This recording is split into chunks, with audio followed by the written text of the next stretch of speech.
Assalamualaikum warahmatullahi wabarakatuh. Kepada semua anak-anakku siswa kelas 2 SMK YPM 1, pada kesempatan ini saya akan menyampaikan dan melanjutkan materi yang kemarin. Kalau minggu kemarin saya menjelaskan tentang masalah ijarah atau sewa menyewa, maka pada kesempatan ini saya akan menyampaikan tentang masalah rohan atau gadaian. Sebelumnya, pada kesempatan pada pagi ini, semoga kita semua oleh Allah Subhanahu wa Ta'ala diberi sebuah nikmat sihah wal afiat sehingga kita semua bisa menjalankan aktivitas seperti biasanya, khususnya sekolah walaupun sifatnya daring seperti ini. Oke, masalah pada kesempatan ini masalah rohan atau penggadaian. Jadi pengertian rohan secara bahasa as-sabat itu tetap. Jadi yang penting tetap itu namanya rohan. Tapi secara bahasa. Sedangkan rohan secara istilah atau secara pandangan ulama fikih yaitu akad meminjam uang dalam batas waktu tertentu dengan menyerahkan suatu barang sebagai jaminan. Jika sudah jatuh tempo hutang itu tidak dilunasi, maka barang jaminannya digunakan melunasi hutang tersebut. Dan jika ada sisanya, maka sisa itu akan dikembalikan kepada pemiliknya. Jadi rohan secara pandangan ulama fikih itu, karena ini sebuah penggadaian.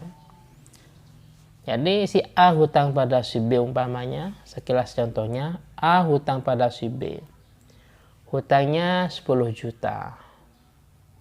A ini siap untuk membayar atau melunasi pada 5 bulan yang akan datang. Ada sebuah benda yang dibuat jaminan. Anggaplah sepeda motor. Sepeda motor. Maka hutang 10 juta selama 5 bulan hutang jaminannya sepeda motor. Lah nanti seandainya sudah nyampe pada waktu pelunasan atau pembayaran yaitu 5 bulan, ternyata si A tidak bisa untuk melunasi, maka sepeda motor itu yang dibayar hutang, yang digunakan untuk pembayar hutang.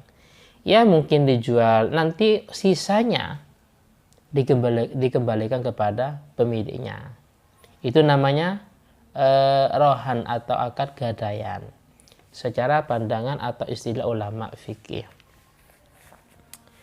Untuk masalah rohan ini ada dalilnya baik dari Al-Quran maupun dalam hadis. Jadi ulama fikih mencantumkan sebuah permasalahan ini tidak sembarang, mesti tidak lepas dari Al-Quran dan hadis. Yang pertama, dari Al-Quran, Allah Subhanahu wa Ta'ala menegaskan pada surah Al-Baqarah ayat 283. Bismillahirrahmanirrahim. Wa in kuntum ala safarin wa lam tajidu katiban farihanun maqbudah. Wa in kuntum ala safarin, jika kalian semua dalam safar, dalam bepergian, walam tajibu katiban, dan tidak menemukan katib, tukang tulis, maka farihanum maqbudah, maka hendaklah ada barang tanggungan yang dipegang oleh orang yang berpiutang. Jadi ini sebuah ayat Al-Quran yang oleh ulama dijadikan sebuah dalil bahwasanya ya rohan itu benar-benar dianjurkan sebagaimana ayat ini. Yang kedua, istilah rohan itu diambil dari hadis, yang mana hadis ini diriwayatkan oleh Imam Ahmad, Bukhari, Nasai, dan Ibnu Majah. Baginda Nabi Muhammad SAW, rohanah Rasulullah dir'an inda Yahudiyin bil Madinah. Bahwasanya baginda Nabi Muhammad SAW rohanah dir'an, menggadaikan baju besi. Baju besinya digadaikan inda Yahudi bin Madinah, kepada orang Yahudi yang ada di Madinah. Jadi beliau menggadaikan baju besinya kepada non-muslim yang ada di Madinah pada waktu itu. Wa akhadha minhu sya'iran li ahlih.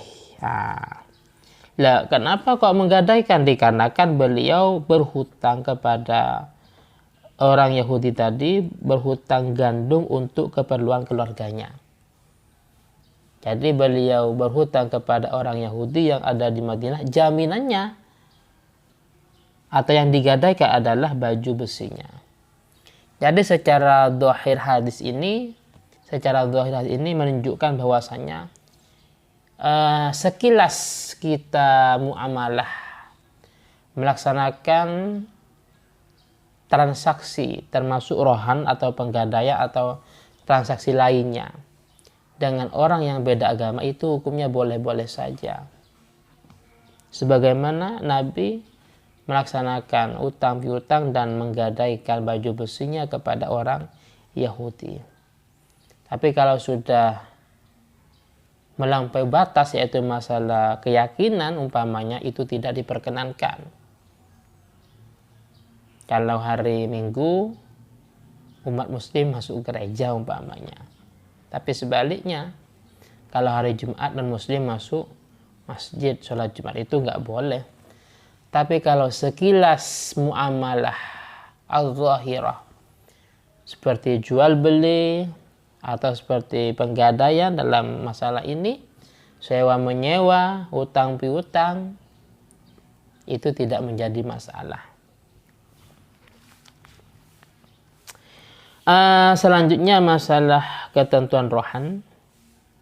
Jadi yang di sini saya akan membahas tentang masalah rukun rohan.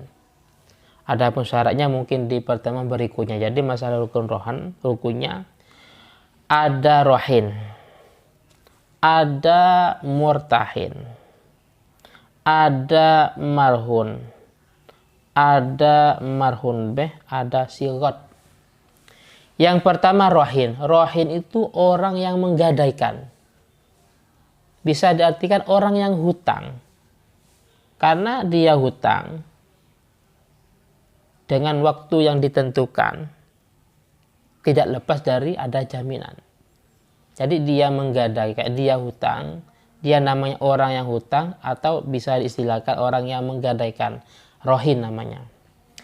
Yang kedua murtahin. Murtahin itu orang yang menerima gadai. Berarti orang yang menghutangkan. Orang yang menghutangkan atau orang yang menerima gadai, itu namanya murtahin. Yang kedua. Yang ketiga marhun. Marhun itu barang yang digadaikan. Dalam contoh tadi ya bisa sepeda motor, bisa sebidang tanah, bisa sawah, atau kalau sekarang ya bisa sertifikat umpamanya dan yang lainnya. Kalau dalam masalah tadi yang dijelaskan dalam hadis berarti dir'an, yaitu baju besi, itu yang digadaikan, namanya marhun. Yang keempat marhun beh, rukun rohan yang keempat marhun beh. Marhun beh itu adalah hutang. Ya, apa 2 juta, 5 juta, atau 10 juta, atau yang lainnya. Lah, yang kelima, sigot atau ijab kabul. Jadi, wahai Ahmad, saya mau hutang berapa? 10 juta. Kapan bayarnya? 6 bulan umpamanya. Oke, gak apa, tapi harus ada jaminan, ini jaminannya. Jaminannya ini. Sepeda motor. Saya menggadaikan sepeda motornya, oke, saya terima umpamanya. Maka nanti kalau umpama sudah nyampe pada waktu yang ditentukan, ternyata tidak bisa bayar, maka jaminan itu yang digunakan untuk pembayaran atau pelunasan hutang itu. Kalau memang ketika dijual ternyata lebih, maka lebih itu dikembalikan kepada pemiliknya, yaitu orang yang hutang atau rahin. Jadi rukun rohan itu meliputi rohin, orang yang menggadaikan atau orang yang hutang, murtahin, orang yang terima gadai atau orang yang menghutangkan. Yang ketiga marhun, barang yang digadaikan. Yang keempat marhun, yaitu hutangnya. Dan yang kelima itu sirat atau ijab kabul, serah terima, sebagaimana transaksi yang lain. Mungkin sementara untuk masalah materi ini yang bisa saya sampaikan. Dan kepada semua siswa nanti untuk tugasnya bisa dikerjakan di kelas Chrome. Jika ada kesalahan saya mohon maaf. Akhiran summa assalamualaikum warahmatullahi wabarakatuh.